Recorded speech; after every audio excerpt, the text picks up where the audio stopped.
Chelsea have confirmed that Reece James is back in training. He hasn't played this season after injuring his hamstring back in August. He has had a rough couple of years, hasn't he, with multiple injuries, restricting him to just 11 appearances last season and 24 the season before. But he's back in training now.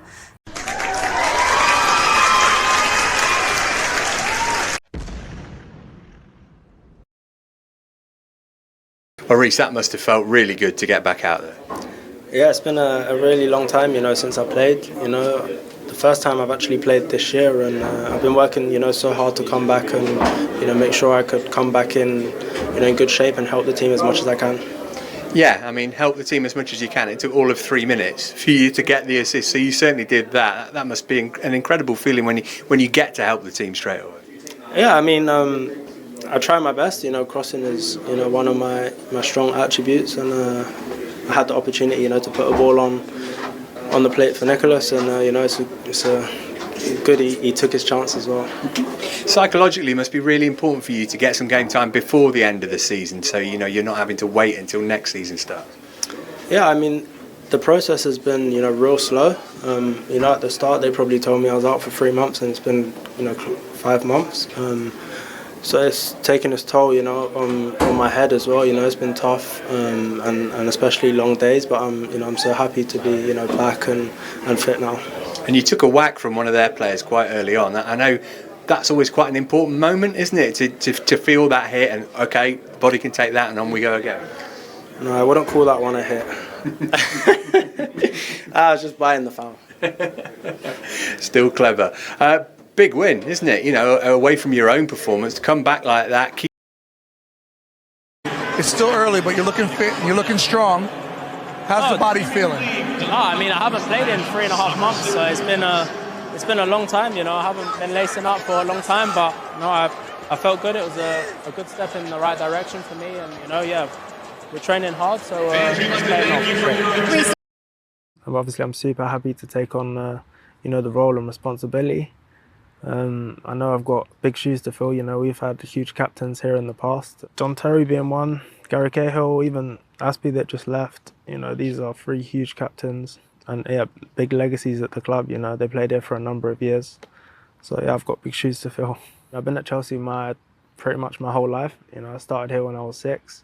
To come through the academy is tough enough, but to receive the captaincy as well is a great feeling for me and my family. Wow, the it's been tough. It hasn't been easy.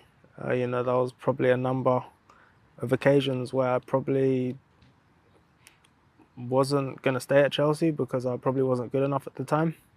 And it was tough. But no, I kept on working hard to get to a level where, I got a contract. Definitely feels like a new bubble here. We've got a number of new players, new staff. There's a lot of new scenery as well. But no, we've started pre-season well, and the camp feels good, so we're excited for the season. I'm gonna try and stay as fit as possible, to maximise playing time and try help the team as much as I can. And last season's done, and this season, we've got new expectations, and there's no reason why we can't achieve what we want to achieve. No, I'm more excited than ever. With our opening game, Liverpool, it couldn't have been a much bigger game on the opening day at home at Stamford Bridge.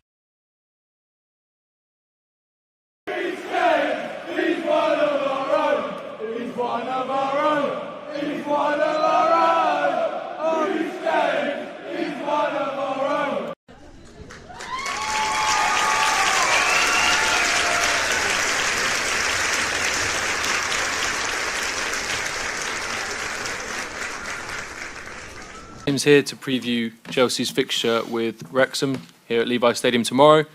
We'll try and get around as many of you as we possibly can, so just ask if we can keep it to 1 question per person, please. If you just raise your hand if you've got a question, and before you ask the question, if you can just introduce yourself as well. We'll start with you, Bobby. Hi, Reece. How are you feeling? Because obviously last season was really difficult for you. How are you feeling now? No, I'd like to think I'm in a good place now. I had a long off season, and I've got a long pre-season as well because I'm serving a 4-game ban from last season. But I'm in a good place, and I'm excited for the season. Hi, Reece, Ben Jacobs from Talksport. Just a question of clarity. Enzo Maresca referred to you as one of the leadership team. Have you been told directly that you are the captain for the forthcoming season, or are you still under the impression that that's to be determined?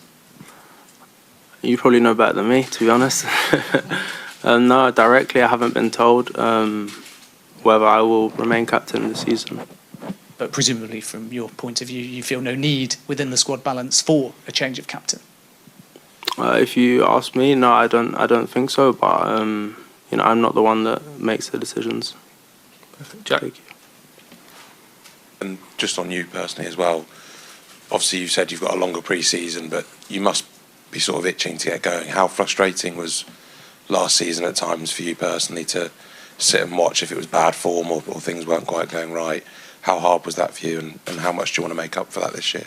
No, if I'm honest, the last 16 months have been tough and frustrating. You know, with whether it be suspension or injury. But no, I think I'm really excited, and I feel I'm in a good place for this season, and kind of can't wait to get playing and find my rhythm again. Simon. Hey Reece, Simon from The Athletic. What have you sort of done ahead of pre-season? Have you done sort of extra work to make sure you can hit the ground running when you are able to play again? I kind of had a good summer, and I do what I always do when I have time off. I enjoy a bit and work a bit, and then try and come back in a good shape for pre-season. And just talking about the frustration of being banned for the start of the season, of course, there was a couple of times where your desire to win sort of ended up with the suspension stuff. I think you also served the ban because you reacted when you weren't playing for the Aston Villa game. Is that something that you have to try and control, that sort of like that desperation to win, to stop you going over that line a little bit more than perhaps you did last season? I know, of course, I'm definitely one to push the boundaries, and sometimes that's caused a problem for myself and for the team.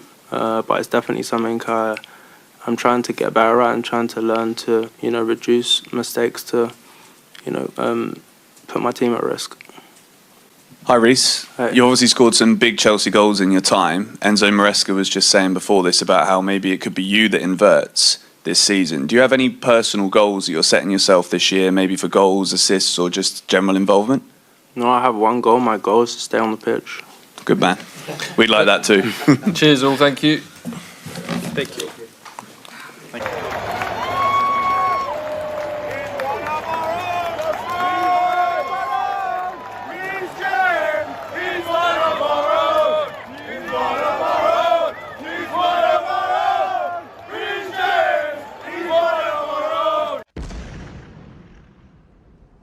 So a lot of the young players have come in and did very, very well for Chelsea this season, but the latest cab off the rank, flying down in the outside lane, is Reece James, and he's been brilliant. Now, his tackling's been great this season, his good use of the ball's been good as well. However, his crossing has been off the scale, and for someone who used to cross the ball for a living, you have to be good to impress me. And boy, has he impressed me, but for a number of reasons. Number one, if you're going to actually cross the ball well, try and get it between the centre-backs and the goalkeeper, and it's unstoppable. You can't do anything about that. He was doing this when he's playing with the youngsters. But have a look at this for a start here. This is exactly the ball that you want to play. So we'll have a look at what he does.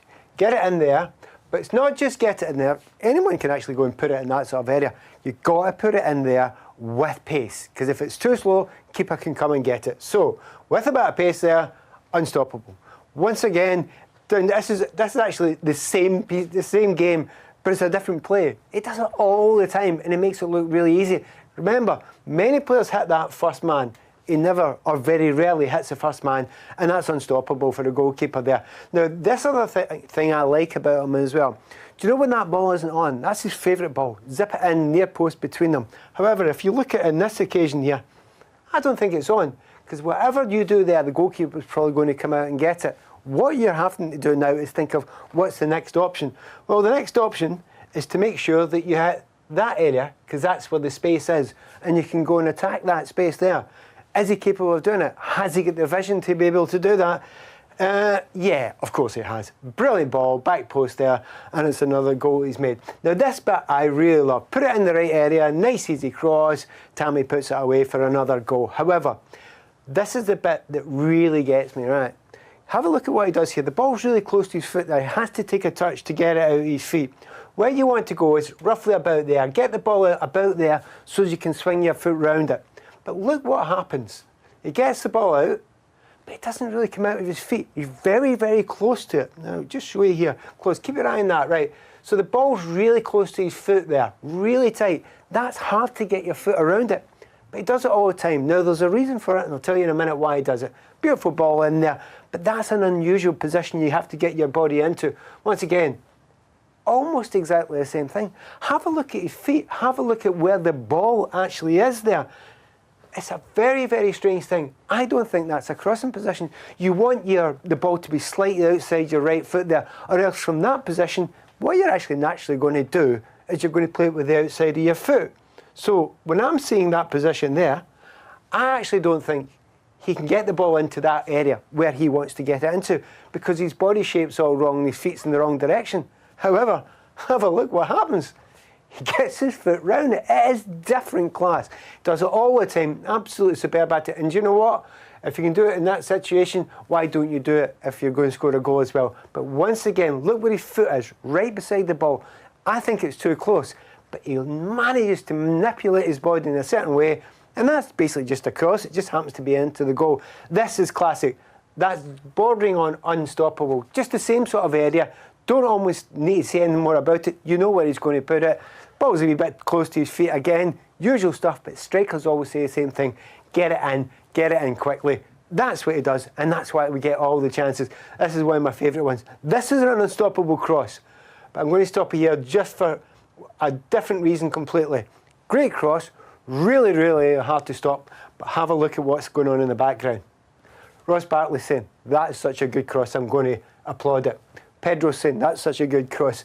Callum Hudson-Odoi saying, that's such a good cross, I'm going to applaud it. That's actually how good he is. As footballers, we know he's not just good at crossing the ball, he's like Beckham, he's like Trent Alexander-Arnold. He is that standard, and boy, if he keeps on doing that, we're going to score an awful lot of goals. Loving what he's doing so far, and he's unstoppable. And he can only get better, which is a bit scary. And just finally, you've spoken about Reece playing as that right centre-back. Yeah. Obviously, he was brilliant against Vinicius and against Wilfried Zaha. He was so brilliant as a right wing-back against Arsenal earlier in the season. It's a problem. It's a problem. Yes. So what do you do with Reece James, given he's so brilliant in both positions? I think that, I think that the back three is a little bit less demanding physically, like in comparison to the wing-back position, and given the fact that he comes from a long injury and from a muscle injury, from a re-injury over so many weeks, it's a bit of an advantage to have him in the back three because it's less demanding physically. And this is anyway the next step. How many games can he play as a wingback? If he plays wingback during a season, reliable, like on a level where he's decisive, it's a bit less demanding physically in terms of accelerations, long accelerations and high speed on the back three, and that helps us to have him on the pitch for more minutes, and that's why he plays in there. He can play both positions brilliantly, and we only have him once, so we need to decide, but that's the reason at the moment. So Reece, you think his best position is wing back? I love him in both positions, I have to say. Frank, last month you said you believe Reece James could be a big player for Chelsea this season. Did we get a sense of why you believe that tonight? I think in end product you did, because his assists and his goal. And his game will get much better. He's been out a long time and he's only played sort of minimal minutes in the 23s. But yeah, Reece's performances last year at Wigan, he's in the team of the year in the Championship, showed the talent he's got. I think he's going to be a big player for this club. He's got a great player and person to look up to in Azpilicueta, who's in his position. And as he improves and he works hard, and he will do, he showed his real qualities on the ball today. So that's just a start for Reece. Can you tell me a little bit about the wing backs, about Reece James's finishing, and maybe even about the tactical switch of James coming inside a lot in the second half? If he did so, he did it on his own, but he is allowed to come inside. It's not a problem. It's just about like that all spaces where we want to attack from are that we have players in all the spaces, where we want to be dangerous. So if there's like a winger pinning wide or waiting wide, it is absolutely allowed to attack the half space from a wing back. In general, I think this counts for every team who plays in that system. The wing backs, we need the wing backs to arrive also in the box in the end of our attacks, to increase the chance of scoring and creating goal chances. I think for the first goal, it was a brilliant dribbling from in the attack with the two, Chile and Callum on the left side, and Cali won his 1-against-1. So Ruben arrived in a dangerous position in the box. Kai was there in the box, and this is what it takes in the end to have maybe a rebound or have a second chance for a goal. And Reece took it brilliantly.